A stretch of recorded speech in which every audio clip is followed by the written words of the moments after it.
So in this session, we're going to look at unit testing our SnapDevelop projects with xUnit. So first, the legal disclaimer, and let's look at the agenda. So in case people aren't familiar with who I am, I thought I'd introduce myself, and then we'll cover in an overview what unit testing is, and then we'll look specifically in SnapDevelop how we create a unit test project, how we can do unit testing with live data, how we can do it with a mock service, how we can use the unit test to do debugging, and then I'll actually run through and demo these features.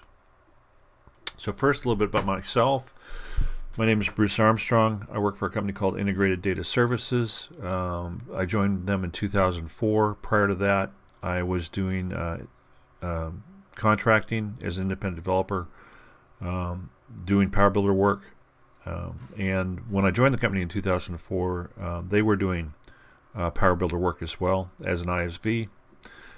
We've since migrated most of the applications to HTML5 JavaScript with Java in the middle tier. Well, we do have a few clients still using the Power Builder version of the applications. In addition to Power Builder, I know Oracle PL/SQL, Java, and C#, and actually can do a little C++ as well. And I've been involved in a number of open source projects, one of them being the open source PFC libraries, which many Power Builder developers are probably familiar with. I wrote a utility called PBNI SMTP, which is a Power Builder native interface extension, which means it's written in C++. It allows Power Builder to send email via SMTP. And then I've written some plugins, one specifically that uses the autocompile utility that was provided in Power Builder 2017 and 2019 to do command line compiles, so that Jenkins can do automated Power Builder compiles. So if you're looking to do continuous integration, that might be something you're interested in. A little bit about the company I work for, and let's get into the actual material here. So unit testing, the idea of unit testing is that you have reusable tests. They test individual functions. They aren't a system-wide integration test. You look at each individual method, each individual service call, and you write a unit test for each service call. They're independent of one another, so you can run any particular unit test at any time. You don't have to run them in any particular order. And they should not, this is ideally, they should not cross boundaries. That's something that integration testing covers. So, and we'll get into this when we look at using live data versus the mock service.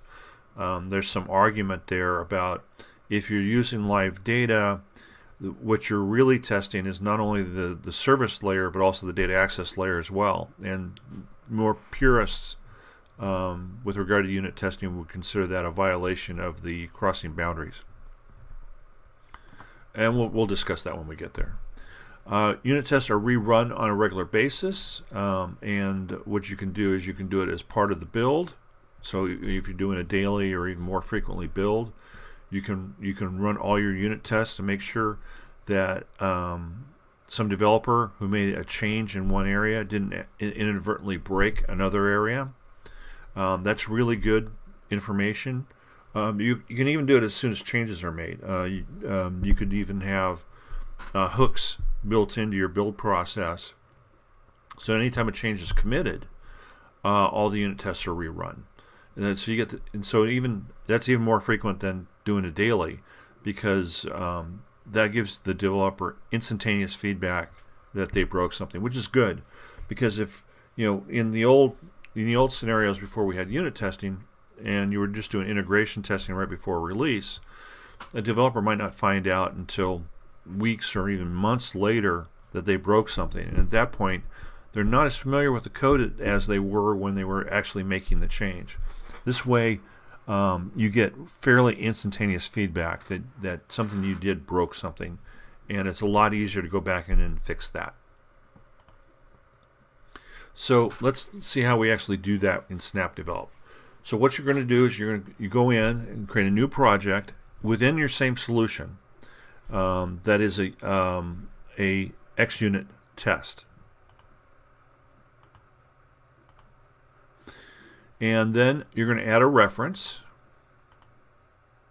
And what we need to add a reference to is to the target that we want to create unit tests for.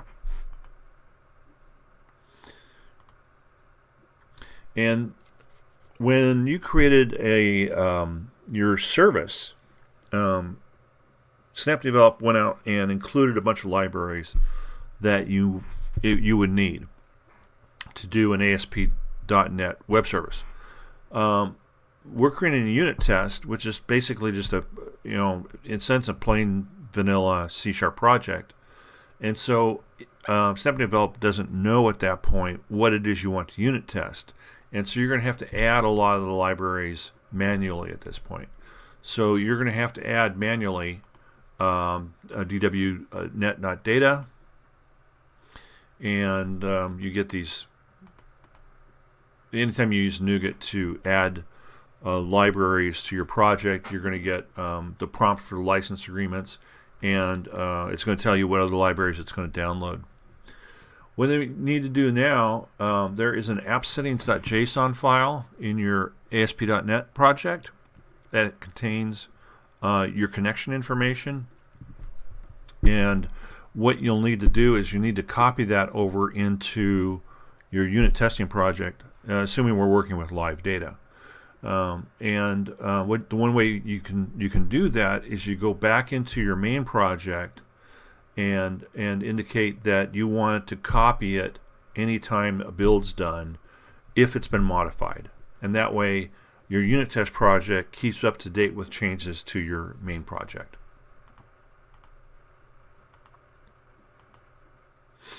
Okay, so now we go in. This is the original class that got created for us when we first created the unit test project, and we're going to add in using clauses for the controllers, model, services, and service impl folders that are in our main project.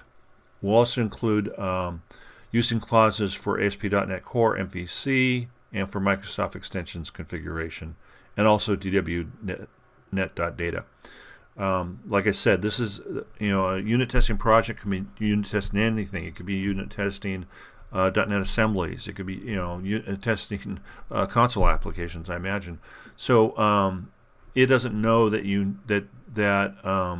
you're necessarily doing ASP.NET Core, and that's why you have to manually add those references in there.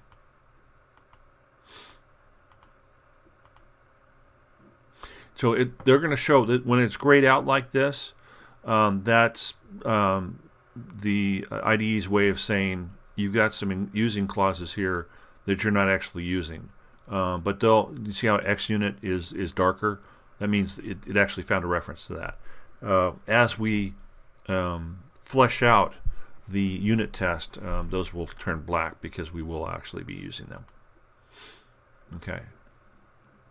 So here's an example of calling a service using live data. So this is just what I'm doing here.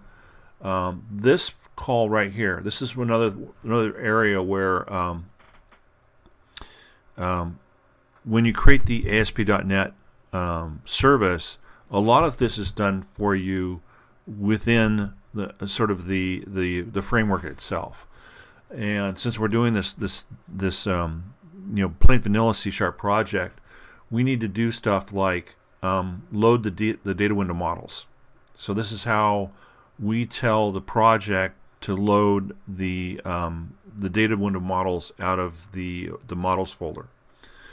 This is how we are manually telling it this is where your connection strings are at and what connection string we want to use, and manually creating a data context. And this is the way MVC works. And particularly if you use the scaffolding, you don't necessarily know what's going on here, how this actually works. But what you do is you create a data context.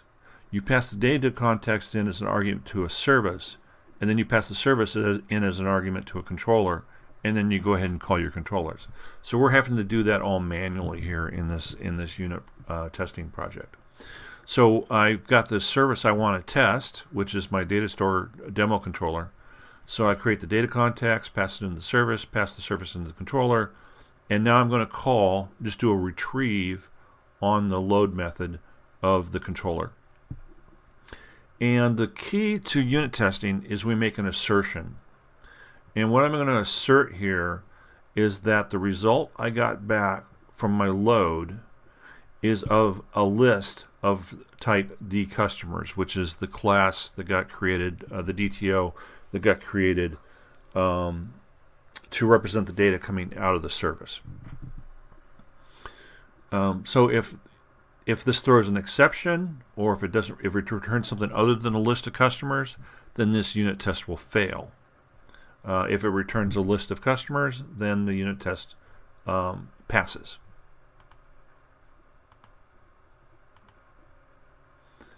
This is basically everything I just discussed. This is how we load the metadata for the data windows in ASP.NET applications, or at least the SnapDevelop ones. It happens automatically for you. You have to do that manually.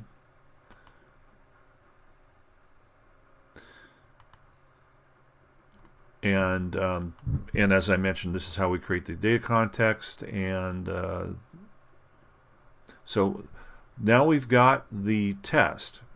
What you do is you right click and you can say run tests. And you'll see down in the output pane the results. And in this case, and I'll show you this actually working, but it shows that unit test passed. Now, what I alluded to earlier is the idea that unit tests are not supposed to cross boundaries. It's really simple to set up a unit test that just calls your existing service and goes ahead and uses the database connection that your service is actually going to use. That's live data. There's a couple problems with that. Well, one of them, if you're a purist, is the idea that you're crossing a boundary, that you're actually testing your data access layer, and that's not what the unit test is supposed to be doing. The other one is when you're using live data, the tests aren't necessarily repeatable, because if you make an assertion that actually says that you expect certain data back, if somebody goes in and modifies the data in your data source, you may stop getting the results you expect back, not because there's something wrong with your service, but because the data you were counting on has been changed. So that's just something you need to consider, particularly if you're going to be trying to test an update or delete operation. So what a purist would say is what you need to do is create a mock service, so that the mock service will always generate the same data every time, and that way you truly get repeatable results.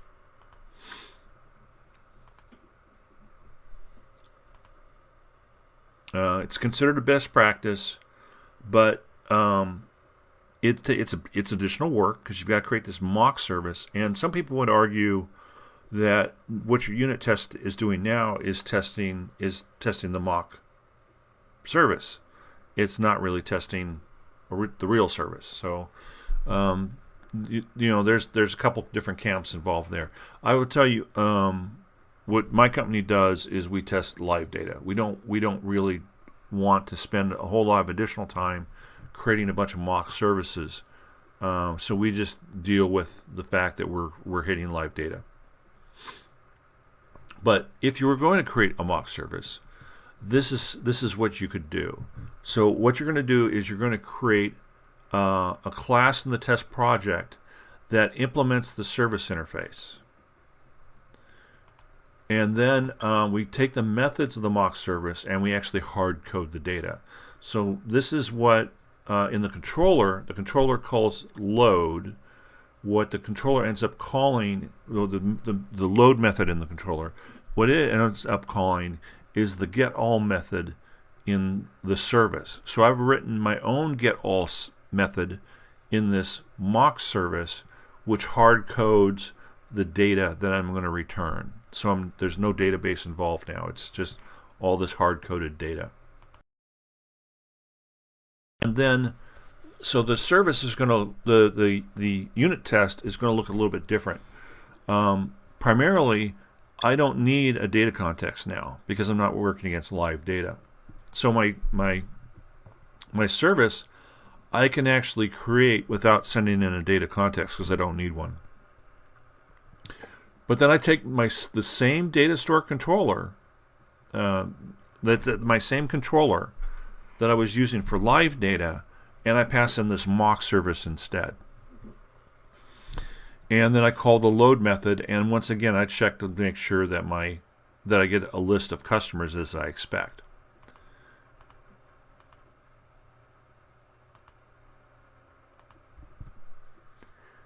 So that's how you create a mock service. Now we're going to look on to how we can unit test. I mean, that's not unit tests, but how we can do debugging through our unit tests.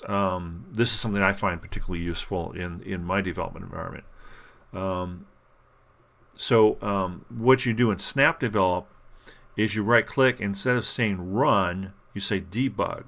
Now, of course, you're going to set breakpoints in your controller or in your service layer before you do this, but what I will do now is as the service is running, it will actually stop at your breakpoints and let you step through the code while you're doing your unit test. So it's technically it's not a unit test at that point, but what it's real nice for is you do your unit test, your unit test comes back broken. Well, why did it break? Well, it's real easy to find out why it broke. You go in and you do a debug test instead, and you step through and you find out at what point the code actually broke. So, like I said, it's not really the primary intention of unit tests. Unit tests are really just to test everything every time a change is made, or at least frequently, like on a daily basis, to make sure nothing's been broken by all the day's changes. But it is very useful, particularly in debugging why the unit test failed. Okay, so before we go on any further here, let's go ahead and see what this looks like in operation. Okay, so here we are. This is my service over here, my services that I want to test over here. This is my unit testing project. And it's got the mock controller I showed you a little earlier in the slides. Here's my unit test, same ones I had in the slides. So I can right click here, I can say run tests, see down here in the output pane, it shows that the test passed. There's also this test explorer over here on the left, so it shows you that it actually only did one on this pass through. It shows two here because I tested the other one earlier, so I can go down here and run that one as well.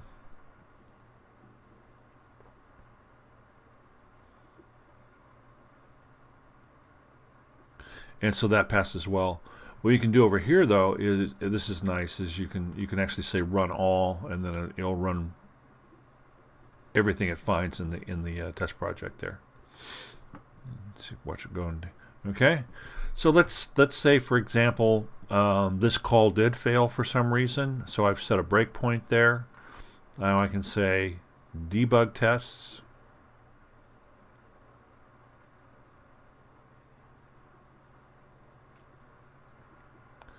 And there we go. We've hit the breakpoint. Not quite yet. Hang on. There we go. We've hit the breakpoint, and now I could step in or step over, determining what's wrong here. I can actually see what the data looks like.